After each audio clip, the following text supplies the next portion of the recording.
Hello everyone. మనకేంటంటే PF money మీరు PF ఖాతాదారులు అయ్యి ఉంటే వాళ్ళకి ఒక పెద్ద శుభవార్త అని చెప్పొచ్చు. అకౌంట్‌లోకి 46,000 వస్తాయి. ఎలా వస్తాయి అనేది మనం కొంచెం వివరంగా వెళ్దాము. మనకి ఇప్పుడే వచ్చిన ఈ వార్త అన్నమాట. పిఎఫ్ ఖాతా కలిగిన ఉద్యోగులకు భారీ గుడ్ న్యూస్. ఏంటనుకుంటున్నారో ఒకేసారి అకౌంట్‌లోకి 46,000 వస్తున్నాయి. ఇక దాని గురించి క్లియర్‌గా వెళ్ళినట్టయితే మనకు ప్రావిడెంట్ ఫండ్ ఆర్గనైజేషన్ నుంచి పిఎఫ్ ఖాతాదారులందరికీ వడ్డీ రూపంలో అదనపు ప్రయోజనం లభిస్తుంది. మీ పిఎఫ్ ఖాతాలో ఉన్న బ్యాలెన్స్ ఆధారంగా ఇది 46,000 వరకు వస్తుంది అని చెప్పమైనా కానీ ఆ రోజు కేంద్ర బడ్జెట్ రిలీజ్ చేస్తున్నారు చూడండి.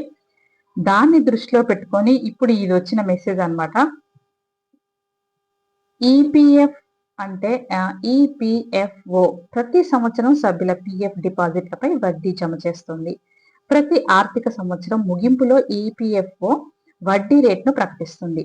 మీ ఖాతాలో డబ్బుల ఆధారంగా ఈ వడ్డీ మొత్తం చాలా మంది చందాదారులకు సుమారుగా 46,000 అంతకంటే ఎక్కువ కూడా వచ్చే ఛాన్స్ ఉందన్నమాట. ఏ కారణంలో అంటే మనము ఈ పిఎఫ్ డబ్బులను అంటే పిఎఫ్ డబ్బులను విత్డ్రా చేయకుండా ఉంటే వాళ్లకు అంటే ఒక 5 lakhs వరకు ఉన్నదనుకోండి, అప్పుడు వాళ్లకు తప్పకుండా మంత్లీ 46,000 మంత్లీ కాదు సరే, ఇప్పుడు కేంద్రం రిలీజ్ చేసే బడ్జెట్ ని బట్టి మనకు 46,000 మన అకౌంట్ లో అకౌంట్ అయిపోతాయి అనమాట, జమ అవుతాయి అని చెప్తున్నారు. ఈపీఎఫ్ పథకంలో సభ్యులుగా ఉన్న ప్రస్తుత మాజీ ఉద్యోగులందరూ ఈ వడ్డీకి అర్హులు అనమాట. అంటే రీసెంట్ గా రిటైర్ అయిపోయిన వాళ్ళు ప్లస్ తర్వాత ఇప్పుడు పిఎఫ్ డబ్బులు చేసుకునే వాళ్ళు అంటే పిఎఫ్ ఏ కంపెనీ ప్రైవేట్ సెక్టార్ లో అయినా ఉండొచ్చు, గవర్నమెంట్ దాంట్లో అయినా ఎక్కడైతే పిఎఫ్ కట్ అవుతుందో వాళ్లకు 5 lakhs అమౌంట్ మన బ్యాంక్ లో ఉంటే కనుక మనకు ఇప్పుడు ఈ మంత్ 46,000 మన అకౌంట్ లో జమ అవుతుంది.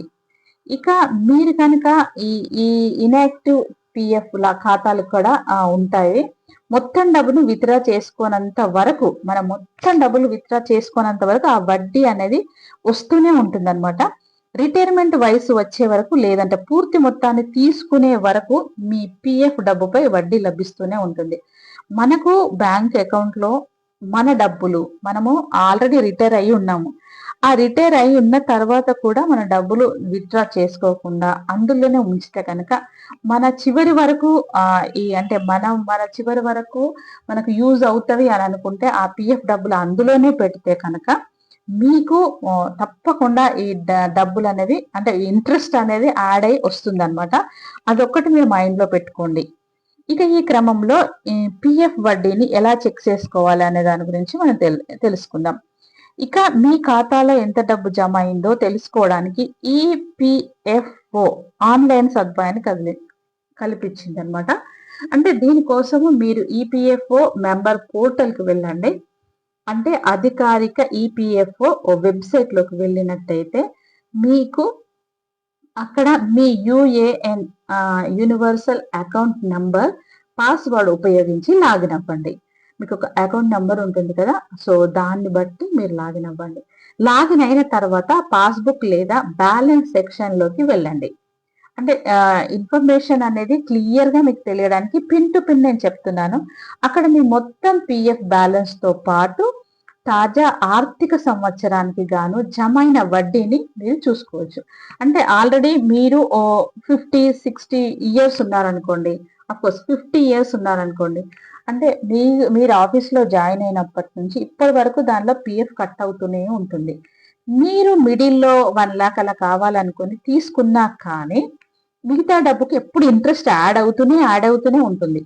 ఆ ఇంట్రెస్ట్ ప్లస్ ఈ సంవత్సరం గాను అంటే ఈ 2025 సంవత్సరానికి వచ్చే ఇంట్రెస్ట్ సపరేట్ తెలుస్తుంది, మీకు స్టార్టింగ్ నుంచి ఉన్న ఇంట్రెస్ట్ కూడా సపరేట్ తెలుస్తుంది అనమాట. అలా చూసుకోవడానికి ఛాన్స్ ఉంటుంది. అది మీరు గుర్తుపెట్టుకోండి.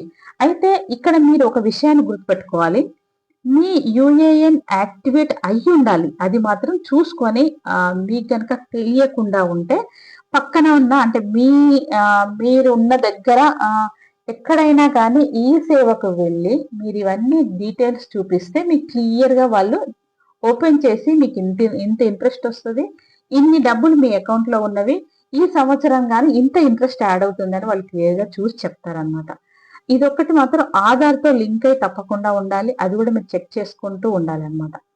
ఒకవేళ మీరు ఉద్యోగం మారినట్లయితే పాత కంపెనీ పిఎఫ్ బ్యాలెన్స్ను కొత్త కంపెనీకి బదిలీ కూడా చేసుకోవచ్చు. అది గుర్తుపెట్టుకోండి. ఇంత క్లియర్గా నేను చదివి వినిపిస్తున్నాను. మీరు వీడియోను ఎక్కడ స్కిప్ చేయకుండా చూడండి నేను అనేది. ఇక వడ్డీ నష్టపోకుండా ఉండొచ్చు. ఇలా మనము ఓల్డ్ ఆఫీస్ లో ఉన్న అకౌంట్ డీటెయిల్స్ అన్ని మనకు కొత్తగా జాయిన్ అయిన దాంట్లోకి మనం అన్ని క్లియర్ గా వెంటనే పెట్టేసుకోవాలి. పెట్టేసుకుంటే ఆ ఇంట్రెస్ట్ అనేది మనకు టైం వేస్ట్ అవ్వదు అనమాట. ఎవ్రీ మంత్ అయ్యే ఇంట్రెస్ట్ తప్పకుండా వస్తూనే ఉంటుంది. ఇక రిటైర్మెంట్ కు దగ్గర ఉన్నవారు తమ బ్యాలెన్స్ ను క్రమం తప్పకుండా తనిఖీ చేసుకొని ప్లాన్ చేసుకోవడం మంచిది. అంతే కదా, రిటైర్మెంట్ దగ్గరకు వచ్చే వాళ్ళు ఇదంతా క్లియర్ గా చూసుకొని ఎంత అమౌంట్ ఉంది, మనకి ఎంత వస్తుంది అనేది చూసుకోండి. కాగా మీ పిఎఫ్ అకౌంట్ లో 5 లక్షలకు పైగా బ్యాలెన్స్ ఉంటే కనుక 40,000కు పైగా వడ్డీ పొందడం వీలవుతుందని గమనించాలి. మీ అకౌంట్ లో ఒక 5 lakhs ఉంటే కనుక మీకు తప్పకుండా ఇందులో ఇంట్రెస్ట్ అనేది యాడ్ అవుతుంది అనమాట. ఇక మళ్ళీ మీరు గుర్తుపెట్టుకోవాల్సింది ఏంటంటే, ఇవన్నీ ఈ పోర్టల్కి వెళ్ళేసి లాగిన్ అయ్యి ఆ పాస్వర్డ్ అది చూపించింది కదా, సో ఆ నెంబరు మీరు అన్ని చూసుకొని మేమే చేసుకోగలుగుతాం, లేదు అంటే మీ పిల్లలు కానీ చేస్తామని అంటే చేయించుకోండి. లేదు ఇంకా మీకు ఆ డౌట్ అని క్లియర్ గా క్లారిఫై కావాలి అంటే, ఇప్పుడు హైదరాబాద్ లో నాకు ఒక ఫ్రెండ్ ఉందన్నమాట. సో ఆ నెంబరు నేను ఇస్తాను. ప్రసన్న తన పేరు. మీరు ఈ సేవ ప్రసన్న అనమాట. మీరు ఆ నెంబర్కి కాల్ చేసి మీకు ఏ డౌట్ ఉన్నా కానీ మీ డీటెయిల్స్ అన్ని ఇచ్చి తెలుసుకోండి. అఫ్ కోర్స్ మన హైదరాబాద్ లో ఉన్న వాళ్ళకైతే ఇది యూజ్ అవుతుంది. కానీ మరి వేరే స్టేట్ లో అంటే ఐ మీన్ ఇప్పుడు ఆంధ్రాలో ఉన్న వాళ్ళకి ఎలా అంటారా, ఆంధ్ర వాళ్ళకు అక్కడ ఈ సేవ వాళ్ళు ఉంటే తెలుసుకోండి. ఇంకా మీకు అది కూడా కష్టం అని అనుకుంటే ఈ ప్రసన్న నెంబర్ ఇస్తాను కదా, ఆ నెంబర్ను మీరు యూజ్ చేసుకొని మీకేమైనా డౌట్ ఉంటే ఆన్లైన్లోనే మాట్లాడుకోండి. దానికి ఒక 100 రూపీస్ ఎంతో పే చేయాల్సి ఉంటుంది. మీకు డీటెయిల్గా క్లియర్గా చేసేస్తారనమాట. మీకు ఏ డౌట్ ఉన్నా నాకు తప్పకుండా కామెంట్ సెక్షన్లో రాయండి. రాస్తే కనుక నేను వెంటనే మీకు ఆన్సర్ చేస్తాను. ఇప్పుడు మీరు ఒకటే గుర్తుపెట్టుకోవాలి, మీ పిఎఫ్ డబ్బులు మొత్తం విత్డ్రా చేయకుండా ఉన్న వాళ్ళకు మాత్రమే ఈ ఇంట్రెస్ట్ అనేది 46,000 వస్తుంది. మీరు అంటే మీ జాబ్ స్టార్ట్ చేసినప్పటి నుండి ఇప్పటి వరకు ఎప్పుడు అంటే మీకు అవసరం ఉండి తీసుకున్నా కానీ ఎంతో కొంత ఉంటుంది కదా పిఎఫ్, మొత్తంగా తీసుకోరు కదా.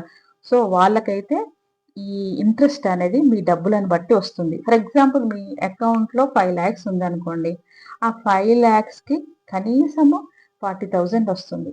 ప్లస్ ఇప్పుడు 1 year మొత్తంది ప్లస్ ఈ మంత్ది కూడా, అంటే ఈ ఇయర్ది కూడా, అంటే 1 year అంటే ఐ మీన్ మీరు ఎప్పుడైతే జాబ్ లో జాయిన్ అయ్యారో అప్పటి నుంచి ప్లస్ ఈ ఇయర్ది కూడా యాడ్ అవుతుంది. అది 46,000 వరకు వస్తుంది.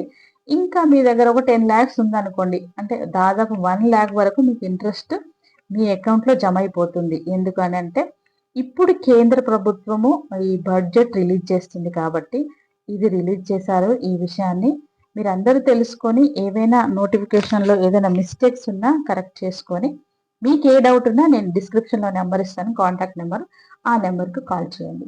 ఇది ఈ ఈపీఎఫ్ఓకి సంబంధించిన డీటెయిల్స్. మీకు ఏవి ఉన్నా కానీ, అంటే ఏ డౌట్ ఉన్నా నాకు తప్పకుండా అంటే కమెంట్ సెక్షన్లో రాయండి. ఇంకా క్లియర్గా కావాలంటే ఆ నెంబర్కి కాల్ చేయండి. ఇది అన్నమాట ఈరోజు వీడియో. Thank you.